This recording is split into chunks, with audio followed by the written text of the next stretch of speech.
During the Pete Carroll, John Schneider era, the Seahawks unfortunately have had major struggles building a consistent offensive line, and that reputation seems to be carrying over with some of the first rankings for the 2023 season. Is the Seahawks offensive line being overlooked going into a new year? Rob Rang and I are going to discuss and debate on our Thursday edition of Locked On Seahawks. You are Locked On Seahawks, your daily Seattle Seahawks podcast.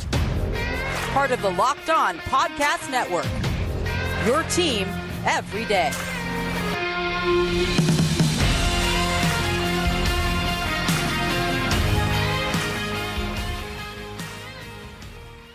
Greetings, 12. This is Corbin Smith, host of the Locked On Seahawks podcast, your daily Seahawks podcast, part of the Locked On Podcast Network, your team every day. Glad to be joined, as always, by my co-host in crime, Rob Rang, and a special thanks, as always, to all the 12s out there, whether you're listening in British Columbia or south of the border, you're listening from somewhere in Mexico. We greatly appreciate you making Locked On Seahawks your first listen 5 days a week.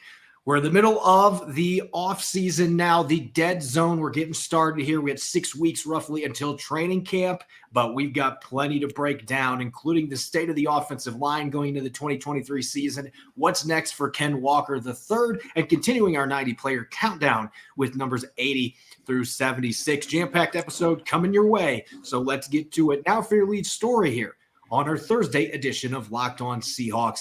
Over the past decade or so, the Seahawks have consistently had one of the weaker offensive lines in football. Even though they've had a lot of success winning football games, they've won a Super Bowl, a bunch of division championships. Even when Russell Wilson was playing at his very best, there were always questions about that offensive line. And Rob, they've had issues with continuity. They've had problems with trying to put one-year deal players into the starting lineup, guys that were 30 or older, trying to throw them into the lineup and trying to make things work. And that strategy has not led to much success, particularly at the tackle positions. They've been playing musical chairs at center since Max Unger left. And so it's easy to see with that reputation why the Seahawks going into the 2023 season would be getting low marks in terms of where they stand in the rankings. Pro Football Focus releasing their offensive line rankings for the 2023 season. And not a surprise after the Seahawks were ranked dead last year. I guess we can say it's an improvement. They're ranked 30th on this latest set of rankings. And reading the article, you could see that there were still some concern about what's next for Abe Lucas and Charles Cross, and then all the question marks in the interior offensive line.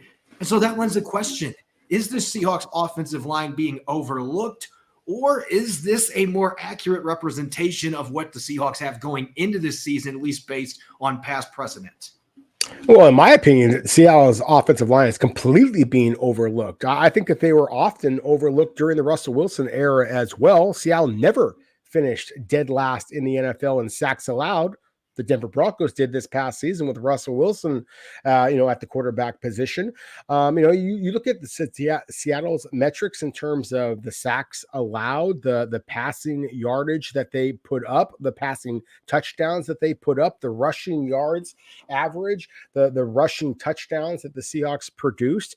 In every single statistic, Corbin, the Seahawks are far from last or far from 30th in the NFL. So, yes, a very simple response to your question.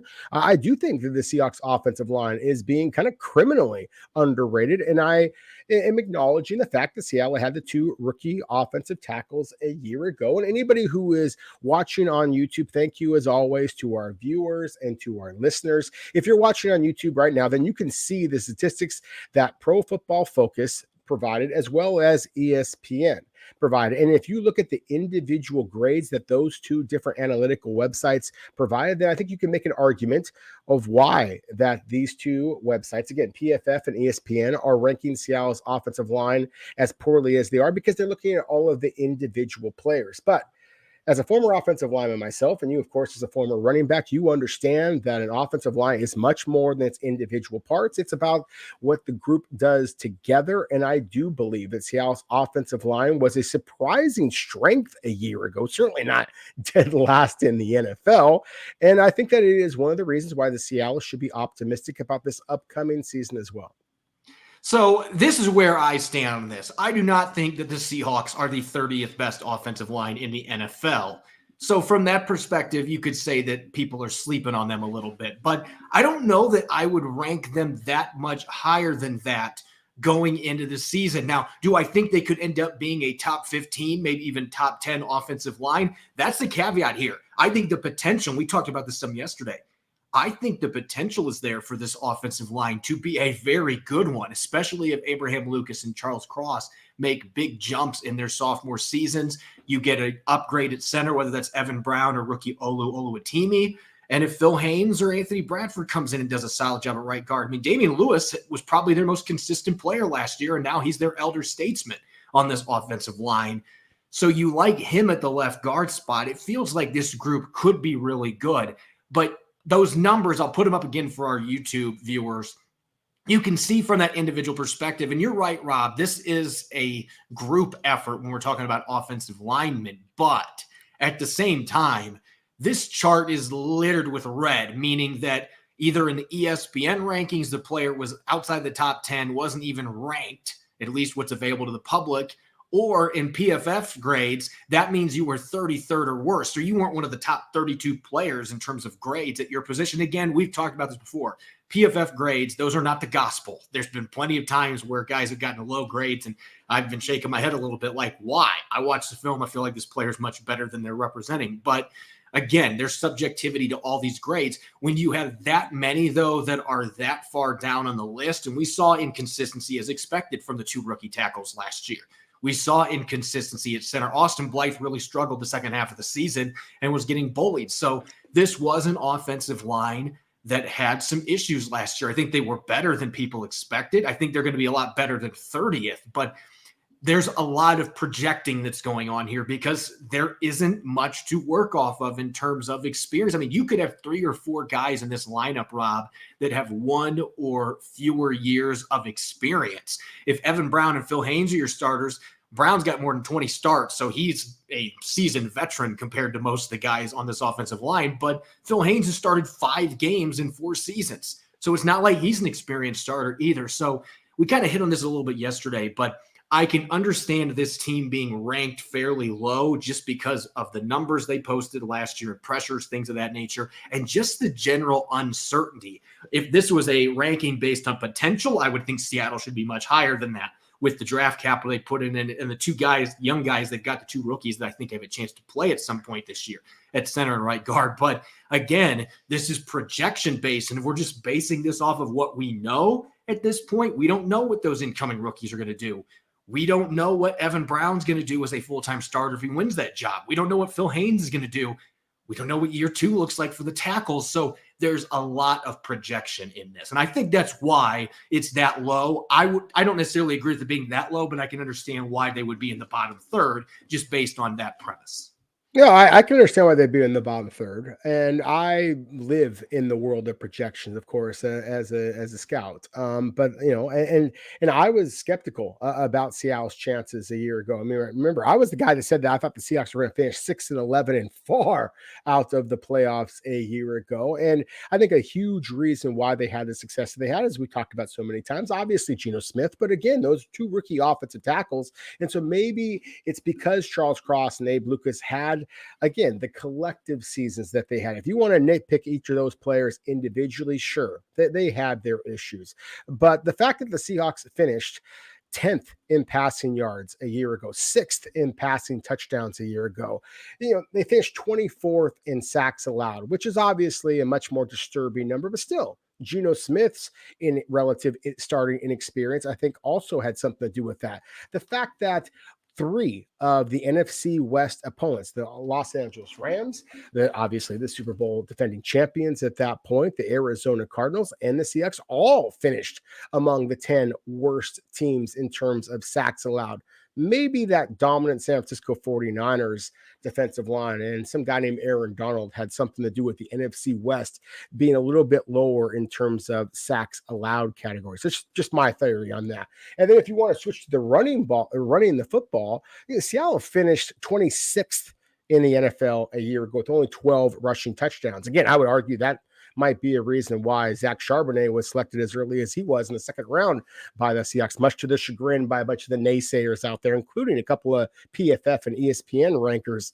out there. Hashtag sarcasm here. Seattle finished 18th in the NFL in rushing yards a year ago. They finished 5th in all of the NFL in yards per attempt at 4.8 yards. So how all of that contributes to Seattle being ranked 30th in the NFL in the offensive line at this point, presuming that you are going to see some improvement from those two rookie offensive tackles and that you are going to have a player, whether it be Evan Brown or whether it be Oluwatimi, the rookie, that should be able to give you at least what you saw a year ago at the center position. So again, Corbin, I definitely have a great deal of respect for PFF and ESPN and all the other analysts out there. But as a former offensive line player myself, recognizing just the fact that it is a unit, not individual talent.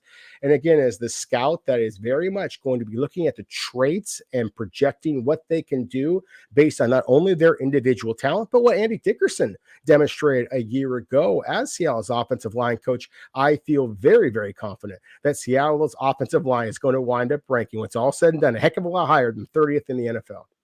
When we come back, we're going to talk about one of the players that's going to be running behind this much maligned offensive line, and that's Ken Walker III, who finished second in Offensive Rookie of the Year, balloting what can he do for a big encore in his second season. We'll be revisiting his dynamic rookie year and taking a look at some areas of improvement coming up next year on our Thursday edition of Locked On Seahawks.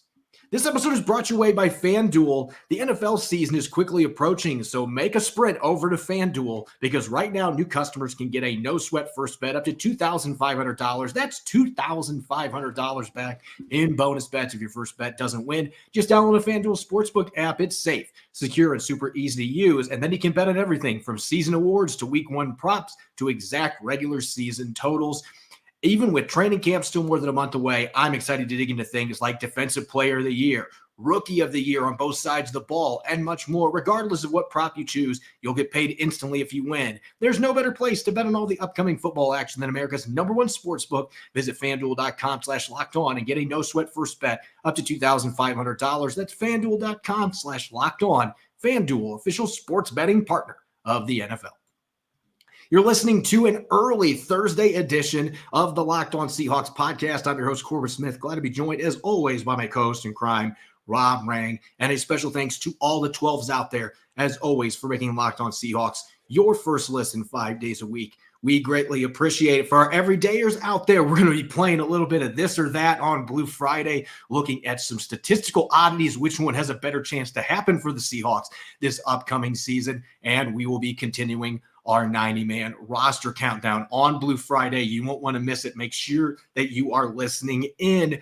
Continuing our second-year leap series. To this point, we looked at Charles Cross and Abraham Lucas, two players that we just talked about extensively in the first quarter, looking at this offensive line. And in Boye Mafe last week, Dallas Cooper and I broke down his previous season, what might be next. Now we're going to go to one of those dynamic players that finished in the top 3 in Rookie of the Year balloting, finished second just behind Jets receiver Garrett Wilson. He's still not very happy about not winning that award. There's plenty of people out there that think that he should have won that award with over 1,000 rushing yards. Ken Walker III turned in a dominant rookie season. There were a few hiccups here and there in there, but not a lot of that falls on his shoulders, with the offensive line being inconsistent. Some of the other issues, they were battling some injuries in the middle of that offensive line in the second half of the season as well. Any way you slice it, though, Rob, for a first-year player coming in, he made that second-round selection look brilliant for the Seahawks once he took over for an injured Rashad Penny in Week 5. Well, and that's what I love that you just mentioned, is that he did take over for injured Rashad Penny in Week 5. And that's where I would start off this conversation is, let's just kind of go back in time a little bit and look at what that Kenneth Walker was able to do the first couple of weeks of the season and what he was able to do the last couple of weeks in the season when, again, Seattle was making that transition to Ken Walker III being Seattle's primary running back rather than being kind of that complementary back to Rashad Penny. Over the first couple of weeks of the season against Denver, Ken Walker III didn't have a single carry. In Week 2, he had 4 against San Francisco. In Week 3 against the Atlanta Falcons, he had 3. In Week 4 against Detroit, he had 8. 8 rushes. None of these were for over 29 total yards in any of those games. His very first touchdown came against on the road against the New Orleans Saints. He broke free for a long touchdown. He wound up having 8 carries for 88 yards. And again, his very first NFL touchdown. And then he went on one heck of a run as the Seattle starter. That week 6 game against week 6 is against the Arizona Cardinals was when he got his very first opportunity as Seattle's primary ball carrier. 21 rushes for 97 yards and a touchdown. He had a touchdown in the next 3 consecutive games after that point. If you go down to the very end of the season, as I mentioned before, in week 1, didn't have a single carry. In week 17, a victory over the Los Angeles Rams, he literally carried the Seahawks 29 carries, career high, 114 yards.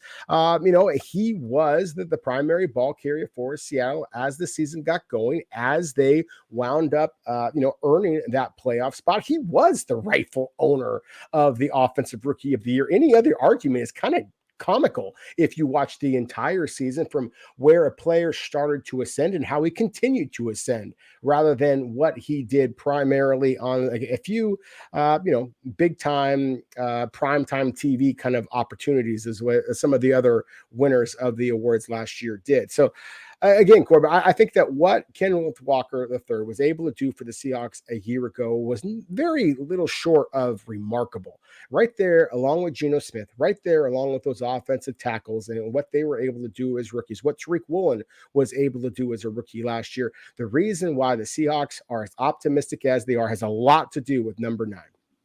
Looking back at his rookie season, the couple things that immediately stood out to me that showed that this kid had all-pro talent, that there was a special back that had been brought in to eventually replace Rashad Penny, whether it was because of injury or him leaving in free agency. This was the guy that was being pegged as their next workhorse. And the 2 things that really jumped out.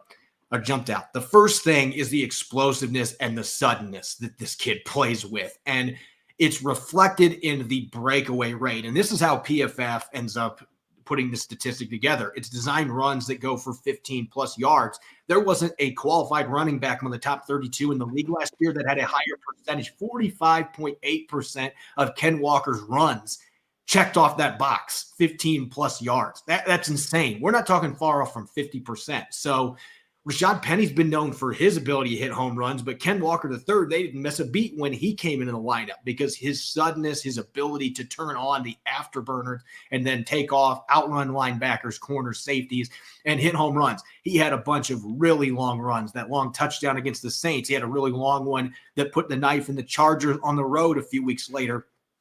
We saw that dynamic athleticism all year round. And I think the other thing that's worth noting, the ability to make nothing or something out of nothing. How many times do we see Ken Walker III get ambushed in the backfield and turn a 4-yard loss into a 3 or 4 yard gain? Those are as impressive of runs as you're going to find in the NFL. And a lot of times your guys that average 4.5 or more yards per carry that are regular workhorses, they excel at that because NFL defenders are going to get in the backfield. Can you find ways to eliminate those negative plays and get at least back to the line of scrimmage or get some positive yards out of it? Because if you can do that, it really helps your individual stats and it keeps your team at least fairly on schedule. And I thought that Ken Walker III most of the time did a really solid job with that. And he broke a lot of tackles, finished in the top 12 in missed tackles forced, and he didn't start until week 6. And so I think that's really the thing worth noting here. He was in the top 10 to top 12 in almost every meaningful rushing category. And he wasn't really the workhorse until week 6 of the season. And he missed a game later in the year as well. So he didn't maybe get quite as many starts. And that gives you some reason to be really excited. What can this guy do with an entire season as the starter? But of course, there are areas for any player to improve, especially coming out of the rookie year. And I would like to, from a running perspective, and this is the running back coach coming out of me. I love runners that can exhibit patience, but in the NFL, your windows, your creases to run through open and close in a blink of an eye. And there is such a thing as being too patient. And I knocked Ken Walker III on this last year when the Seahawks had a lull, 4 or 5 games. They didn't win very many of those games in the early part of the second half of the season. They couldn't run the ball then. Some of it's on the offensive line, but you go back and watch the film, and there were yards to get there that Ken Walker III was not taking because he was trying too hard to hit that home run and being too patient. I want to see more decisiveness. I thought he did a better job the last 3 or 4 games, including the wild card round against the 49ers, of running with more conviction and being decisive rather than getting caught behind the backfield. He's got those great abilities to make guys miss and turn nothing into something, but there were some negative plays that could have been avoided if he would have just got his foot, the cleat in the turf and just got downhill and pick up the yards in front of him. That's where I want to see him grow the most going into his second season. Yeah, I agree with you. I want to see a little bit more decisiveness, a little bit more initial burst. I think that is one thing that he can help himself. The fact that, really since the weekend of Thanksgiving, that November 27th game against the Las Vegas Raiders, that was the last time that he scored a touchdown in the regular season. He did get a score late against the early against the San Francisco 49ers in the playoff loss. But, there were 5 games at the end of the regular season and when Kenneth Walker III was held out of the end zone. So that finishing downhill, that type of mentality is something that I think that he could improve on. As dynamic as he was, I really think that 9 rushing touchdowns really didn't reflect how dynamic that he was. He had a stretch there, Corbin. I mean, we've talked about this. I mean, he was as dynamic as any running back in all of the NFL. It felt like for a while there that he was literally running away with the Offensive Rookie of the Year award. And so that would be an area in which I think that he can improve, is to kind of get what you can get when you can get it at times. I do think that is one of the reasons why Seattle made an investment in Zach Charbonnet as well as Kenny McIntosh, is to try to provide a little bit more of that finishing power, especially in the form of Charbonnet, to kind of, round out Seattle's running game. But I will say this, and you mentioned this as well. To me, one of the ways in which I try to evaluate running backs is, and it sounds simple, but can you make the defender miss? A dynamic running back, an NFL caliber running back, has to be able to make at least one defender miss. The offensive line has to be able to do their job, of course, but can you make that very first guy miss? And more times than not, Kenneth Walker did exactly that. And what I was most excited about is the vision, is the bounce off of contact, is the burst, is the spinning ability. The point I'm trying to make here is he did it in virtually every single way in which it can be done. So again, that's why I'm so excited about Kenneth Walker III. The fact that he did it 2 different college systems, comes into the NFL, has the success that he had immediately, especially with that horrid offensive line that he had to deal with, that terrible, overrated quarterback that he had to deal, and yet he still had that production. Again, that's one of the reasons why I really think that the future is very, very bright for Kenneth Walker in Seattle and in the NFL just in general. Hopefully our listeners have their sarcasm ears on for that previous statement. Anyway, you are listening to the Thursday edition of the Locked On Seahawks podcast. I'm your host, Corbin Smith. Glad to be joined as always by my co-host in crime, Rob Rang. A special thanks to all the 12s out there, as always, for making Locked On Seahawks your first listen 5 days a week. And for our everydayers, you won't want to miss tomorrow's Blue Friday episode. We're going to play a little this or that, some statistical oddities, which ones have a better chance of happening for the Seahawks during the 2023 season, and we'll continue our 90-man roster countdown. Speaking of the 90-man roster countdown, it's time for numbers 80 through 76, and some of our listeners are going to think that they are listening to Locked On Montana or Locked On Montana State, because yesterday we talked about Ty Okada, the safety from Montana State. We're going to continue our very next player in the countdown with, I know, one of the undrafted rookies that you are really excited about, heralding from Montana, the other school in Big Country, and that's Patrick O'Connell, the ever-productive linebacker for the Grizzlies. Yeah, I was going to say, Corbin, you got to be careful not calling Montana the other school there. I mean, the Grizzlies have had an awful lot of success, but no, I think that's an excellent point. I mean, just because Ty Okada from Montana State, as we talked about yesterday, is a really exciting, or 2 days ago, we talked about as a really exciting safety player. Patrick O'Connell is a fascinating defensive player as well for the Montana Grizzlies. When he left Montana, he was one of the most productive edge rushers in Montana's history. And again, it's a storied history history. What's interesting about him is that he's basically 6'1", 230 pounds, and he did play some edge rusher. He was asked to blitz an awful lot. His fit in the NFL is going to be more at that inside linebacker position rather than being as an upfield rusher. But still, the athletic ability that he demonstrated in his pro day, he was not invited to the combine. He showed some explosiveness in the drills. He showed some excellent change of direction, short shuttle, 3-cone drills, things like that. And just the ability to get skinny through gaps, his awareness, a defender of would-be blockers around him, his instincts when he was asked to drop back into coverage, had a couple of interceptions, and not only picked the ball off, but then showed some vision and some running ability after the catch as well. All of those are factors that I really think could make Patrick O'Connell absolutely one of Seattle's undrafted rookies this year that the Seahawks fans should very much be paying attention to. And Montana has had some really good NFL talent come out of that school, and he finished his college career 4th all-time in tackles for loss and 6th all-time in sacks. So you want to talk about a guy that's in some pretty exclusive company with several players that end up having solid NFL careers as well. This is a guy that's got a chance to maybe make some waves. Now, I think it's going to be easier to do that at linebacker than corner, but we're going to go from one of the top FCS programs to one of the top emerging Division I FBS programs that actually is only 2 years removed from a playoff appearance, and a guy that played in the postseason, the playoff round for the Cincinnati Bearcats, and that's Arquon Bush, who was in a secondary where he was overlooked. You had a future top 5 pick in Sauce Gardner. You had a future 4th-round pick for the Seahawks in Kobe Bryant. But Arquon Bush is a player that put up some really good numbers in his college career at Cincinnati. He's got decent size, over 6 foot, almost 200 pounds, 9 career interceptions, almost 20 pass breakups in his career. So this guy knows how to get his hands on the football. Have there been some big plays surrendered downfield?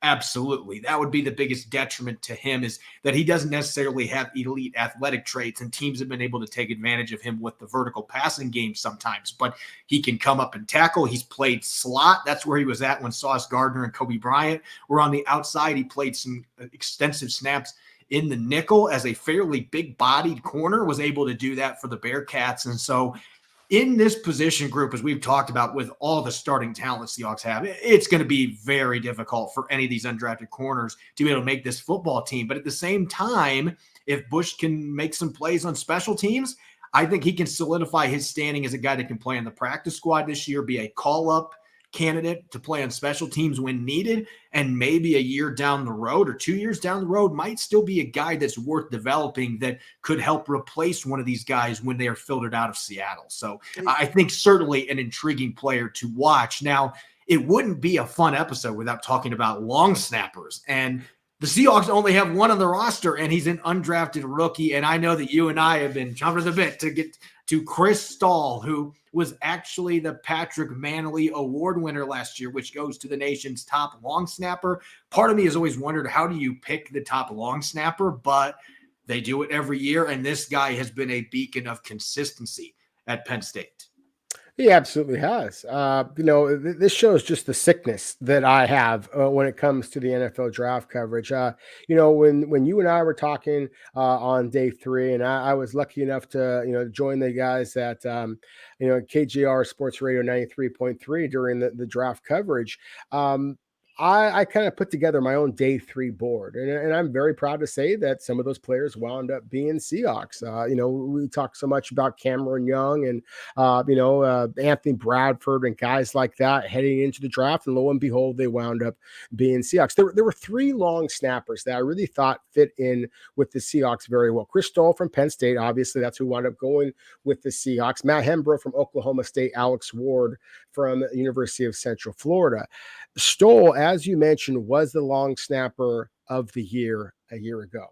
He also was the biggest of the bunch at 6'3", 255 pounds. The other guys were kind of in that 6'3", 230 pounds, 6'2", 220 pounds kind of frames. And not really ideal for the NFL, but they also, like Stoll, just consistently fired off very, very accurate, very, very quick snaps. And that's obviously what it takes. And the Seahawks had pretty good play at the snapper position each of the last several years. But the fact that they entered the draft with no long snappers on their roster, then it was pretty clear that they were going to be targeting one of those players. I was surprised, frankly, that they wound up waiting until undrafted free agent to get one of these players, just because that is a risk. But at the same time, I do believe that they got the best of them.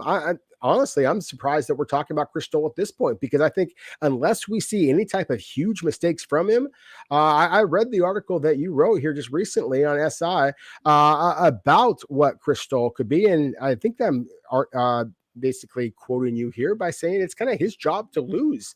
And that unless Colby Parkinson's going to take it from him. Who's going to be the long snapper? They don't have anybody else on the roster. Exactly. So you can make an argument that he should be ranked in our 53rd or 54th at this point. Certainly think that is justified to be talking about him here, because I think that he is somebody that a lot of Seahawks fans out there are not getting used to the name Chris Stoll, but they should be, because he very well may wind up being a starter for the Seahawks this upcoming season, as yet again another undrafted free agent who cracks the starting lineup. Coming in at number 77 in our rankings. This is a name for our diehard everydayers that you're going to be familiar with, because Dan Viennes of the Seahawks Forever podcast yesterday mentioned him as one of his dark sleepers to make the 53-man roster, and that's MJ Anderson, coming out of Iowa State. He started his college career at Minnesota, didn't play very many snaps for the Golden Gophers in 2 years, finally got extensive playing time, was overshadowed by Will McDonald on the outside. But this is a guy that had a pretty good season for the Cyclones: 37 tackles, 3.5 sacks, 19 pressures, had 9 tackles for loss.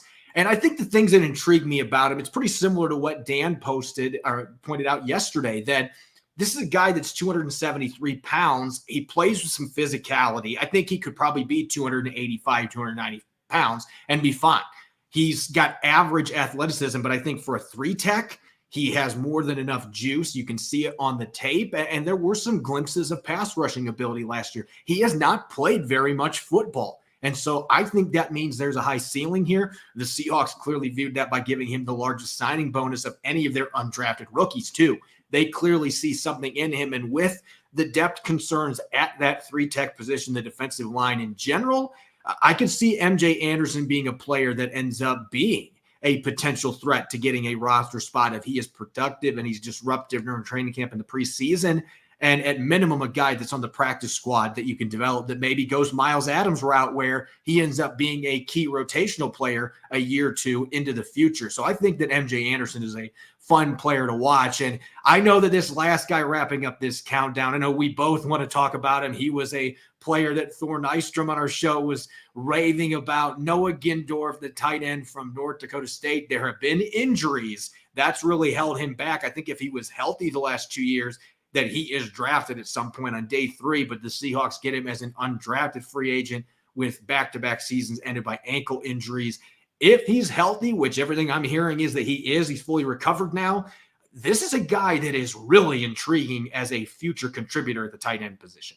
Yeah, he absolutely is. Now, again, I think if you're going to talk about Gindorf, he is entering a position at tight end that we've talked about, Corbin, is, arguably Seattle's deepest position. It's the reason why, as we talked about a moment ago with the cornerback from Cincinnati, Arquan Bush, despite the fact that he has the 36 career starts, despite the fact that he has 9 career interceptions, despite the fact that he has starting experience at both outside and nickel, corner is just so darn deep for the Seahawks. It's going to be difficult for him to make this roster. Same thing here, I think, for Noah Gindorf, as much as I like him. And I love the fact that you mentioned the ankle injuries. I mean, he came back a year ago. He should have been eligible for the 2022 NFL draft, but an ankle injury kind of screwed that up. He comes back in 2023, an ankle injury screws that up. And this last year, of course, was one of the great tight end classes that we've ever seen. And so he falls out of the ranking. He reminds me a little bit of Will Dissly, in that the talk is, at this point at least, is that he is more of a blocker than he is a pass catcher. But you go back on tape and you see some soft hands. You see the ability to pluck the football. I do still absolutely believe that he is at his best at the line of scrimmage. In fact, I think that there's a possibility at 6'6", you might be able to pack enough weight on him to make him into one of those George Fant type of, former tight end becoming an offensive tackle candidate. So again, there are some elements to him that I still feel like has some kind of untapped potential to him, some positional versatility. I think is going to be very intriguing. You mentioned before MJ Anderson, same kind of thing. Again, the size, the athletic ability. It's just with MJ Anderson, the defensive line, as you mentioned, that is a huge area of concern for the Seahawks. It's a little bit easier road to possibly make this roster just because Seattle has some questions at that spot. Noah Gindorf, in my opinion, is the better player. At the same time, I think that MJ Anderson has the better chance of making this roster. So, again, the two undrafted free agents that I am fascinated by, the Thor Nystrom, as you said before, who basically just lauded Seattle's undrafted free agent class, said that it was easily the best in the NFL. I think that these couple of players that we've mentioned in today's show are some of the reasons to justify Thor's lofty praise. And I view Gindorf as kind of one of those contributors in waiting type players, because we talked about it yesterday or on Tuesday's show that the Seahawks have two free agents pending at tight end after this year in Parkinson and Noah Fant. And they also have Will Dissly going to the final year of his contract, and he's had injuries, more than $10 million cap hit. So there may be some questions about his future after this year too. So it might look really stable right now, but long-term, you're probably going to need at least one new guy in that group. So maybe Noah Gindorf can have a redshirt season to fully make sure he's all the way back from that ankle injury. And at 6'6", over 260 pounds, he can block because he played at North Dakota State. You wouldn't have seen the field if you're a tight end and you can't block for that team. He's played in a pro-style offense. I think he's got a better receiving skill set than people realize. Injuries and the fact he's played an offense that didn't throw the ball to tight ends a ton the past couple of years, I think held him back a little bit, but I think he's got the ability to be a Will Dissly style tight end. So maybe he's Dissly's replacement in waiting. Who knows what's going to play out there, but it's certainly a guy that I'm intrigued by in this really fun undrafted group that might not make the team now, but could be a player down the road that is a factor on offense for the Seattle Seahawks. As always, you can follow me on Twitter at Corbin Smith NFL. You can follow Rob at Rob Rang. Subscribe and follow Locked On Seahawks on YouTube and wherever you listen to podcasts to make sure you don't miss a single episode. Coming up on our Blue Friday episode, we'll play a bit of this or that, some statistical oddities, which ones have a better chance of happening in 2023 for the Seahawks. We'll continue our 90-man countdown and much more. You won't want to miss it. Enjoy the rest of your Thursday. Thanks for listening. Go Hawks.